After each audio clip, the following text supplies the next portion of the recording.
সম্মানিত সুধী, আসসালামু আলাইকুম। আজকে আমার এই ভিডিওটি অত্যন্ত গুরুত্বপূর্ণ। যারা দেশ কিংবা দেশের বাহির থেকে দেখছেন, আমার এই ভিডিওটি মনোযোগ দিয়ে শোনার জন্য আমি অনুরোধ করব। আপনারা জানেন যে কয়েকদিন আগে যুক্তরাজ্য একটি সতর্ক বার্তা দিয়েছে বাংলাদেশের জন্য যে যে কোনো মুহূর্তে বাংলাদেশের উপর একটি সন্ত্রাসী হামলা হতে পারে। আপনারা দেখেছেন যে বাংলাদেশে অনেকবার আপনার সন্ত্রাসী হামলা হয়েছে। এই সন্ত্রাসী হামলা থেকে আমাদেরকে অত্যন্ত সতর্ক থাকতে হবে। যেহেতু যুক্তরাজ্য থেকে এই সতর্ক বার্তাটা দেওয়া হয়েছে, আমি এর কিছুটা আপনাদের সামনে উপস্থাপন করছি। এই আলোচনাটা দক্ষিণ কোরিয়া থেকে গতকালকে নাইম ভাইও করেছেন। উনিও এই বিষয়টা নিয়ে অত্যন্ত গুরুত্বপূর্ণভাবে আলোচনা করেছেন। আমি ওনার একজন ভক্ত। উনি বলেছেন যে যুক্তরাষ্ট্র থেকে তথ্য প্রমাণ করেছে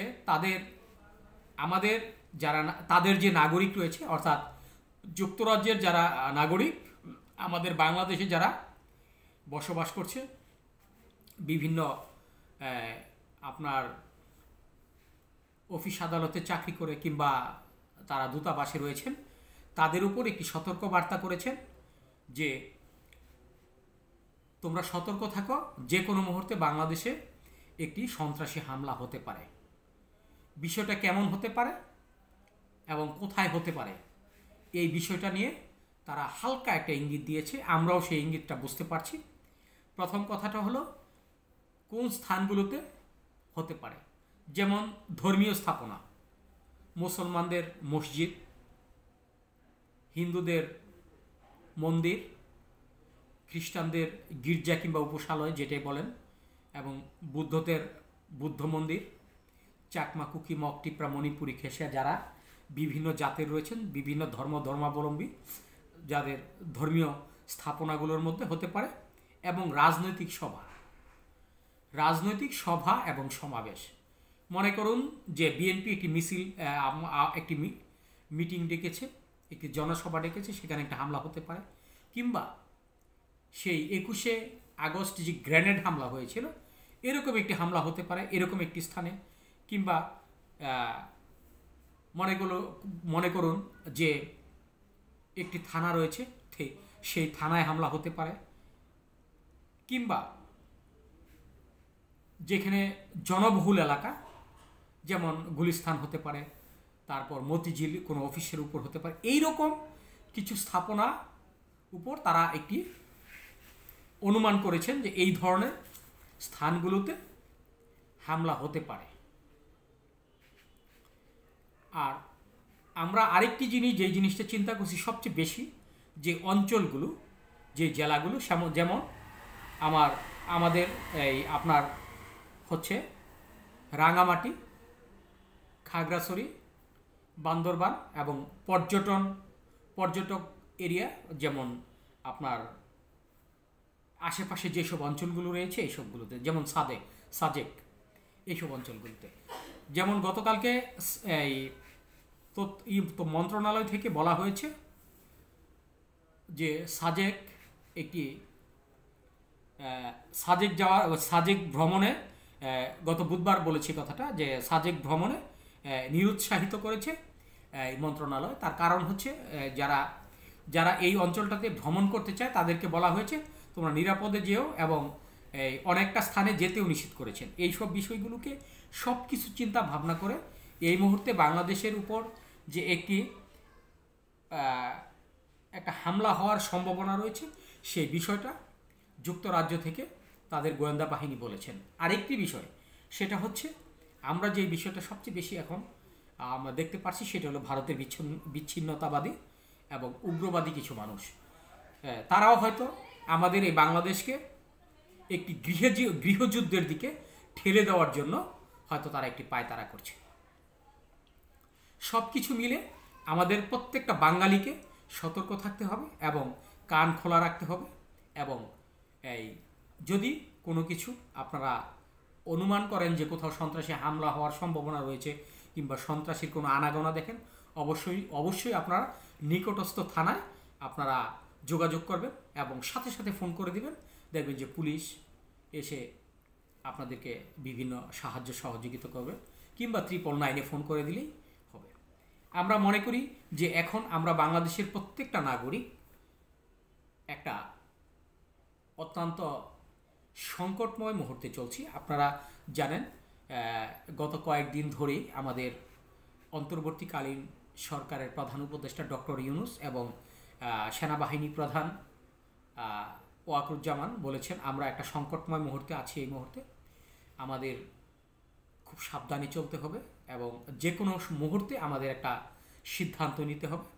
এ নিয়ে কিন্তু গত কয়েকদিন ধরেই যারা উপরস্থ কর্মকর্তা কর্মচারী রয়েছেন সেনাবাহিনী, তাদের মধ্যে একটি খুব বৈঠক হয়েছে। আমরা আসলে আমাদের মাতৃভূমিকে আমরা অনেক ভালোবাসি। এই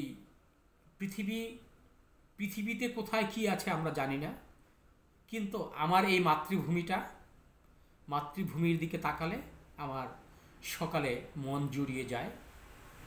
এই মাতৃভূমির নদীর দিকে তাকালে আমার দুঃখ কষ্টগুলো ভুলে যায়। এই মাতৃভূমির যখন আমি মেঠু পথের দিকে তাকাই, তখন আমি নিজের মনে মনেই সেই গান ধরি এবং আমার এই মাতৃভূমির যখন আমি অবারিত সবুজ বনভূমি দেখি, তখন এমনিতেই আমার মন ভালো হয়ে যায়। আমার এই মাতৃভূমিকে যাতে কেউ কোনো আঘাত না করে, আমার এই মাতৃভূমিকে কেউ যেন উস্কানিমূলক কোনো কথা না বলে, আমার এই মাতৃভূমিতে কেউ যেন তার দীর্ঘশ্বাস না ফেলে, আমরা এটাই চাই। কারণ আমার এই মাতৃভূমিটাকে আমি, আপনি, আপনারা, আমরা সবাই ভালোবাসি। পৃথিবীর কোনো ভালোবাসে আমাদের কাছে মন জুড়িয়ে যায় না।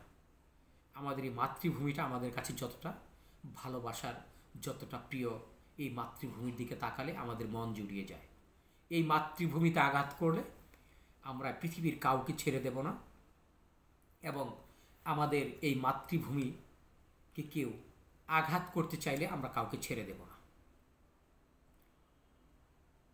ভারত আমাদের এই বাংলাদেশকে এই মুহূর্তে যেভাবে উস্কানিমূলক এই কথা বলে আমাদের হিন্দু মুসলমানদের মধ্যে যে দাঙ্গার সৃষ্টি করছে,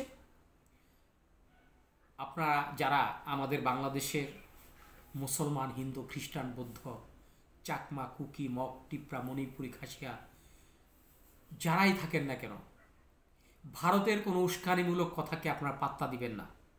কারণ এই ভারত কখনোই বাংলাদেশ সুস্থ থাকুক, স্বাভাবিক থাকুক, এদেশে শান্তি থাকুক কখনোই চায় না। যদি চাইতো তাহলে তারা কখনোই আমাদের উপর আক্রমণ করার চেষ্টা করতো না।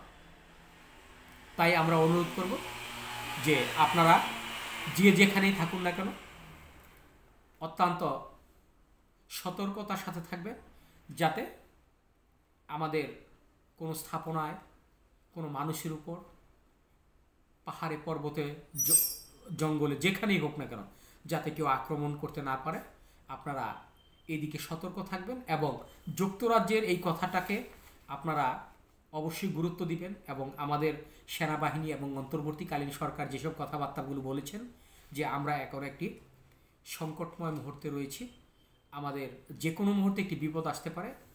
আপনারা হয়তো দেখেছেন মিডিয়াতে সেনাবাহিনী প্রধান বলেছেন। আসলে ঘটনাটা কিন্তু অত্যন্ত ভয়ঙ্কর একটি বিষয়। কারণ আমাদের দেশের মধ্যে কোনো আক্রমণ হলে হয়তো আপনি মনে করবেন আমি সেফ জায়গায় রয়েছি, কিন্তু আপনার ভাইটা কোথায় আছে কি আপনি জানেন? আপনি জানেন না। আপনার বোন কোথায় আছে আপনি জানেন? আপনার সন্তানটা কোথায় রয়েছে আপনি জানেন? আপনি জানেন না। আসলে এদেশের শান্তি রক্ষার্থে আমরাই যথেষ্ট। আমরা কখনোই বহিরাক্রমণ থেকে আমরা সবসময় আমরা সতর্ক থাকব এবং বাহির থেকে কোনো আক্রমণ করতে আসলে আমরা তার প্রতিরোধ করব, এটাই আমরা প্রত্যাশা করি। ধন্যবাদ সবাইকে। আসসালামু আলাইকুম।